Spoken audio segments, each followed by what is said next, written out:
ఉంటాడు. కార్యదక్షుడై తన ప్రణాళికలోని లక్ష్యాలను సాధిస్తాడు. ఇంకా ఎన్నో ప్రయోజనాలను పొందుతాడు.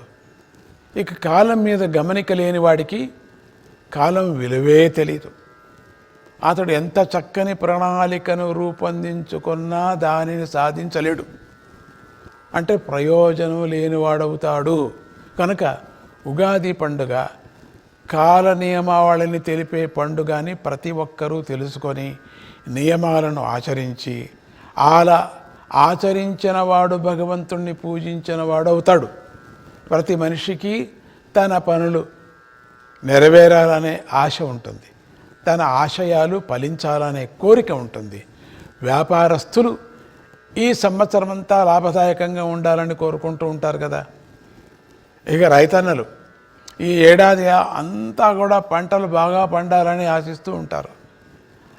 ఇలా అన్ని రంగాల వారు ఏ కష్ట నష్టాలు రాకుండా ఈ సంవత్సరం అంతా లాభసాటిగా ఉండాలని భగవంతుణ్ణి ప్రార్థిస్తూ ఉంటారు.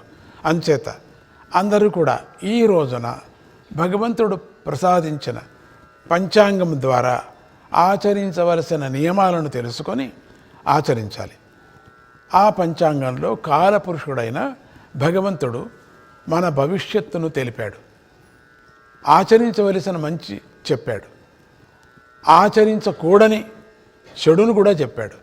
కనుక ప్రతి మనిషి పంచాంగాన్ని ఆధారంగా చేసుకొని అది చెప్పినట్లుగా ఆచరిస్తూ నడవటం వల్ల విఘ్నాలను అధిగమిస్తాడు.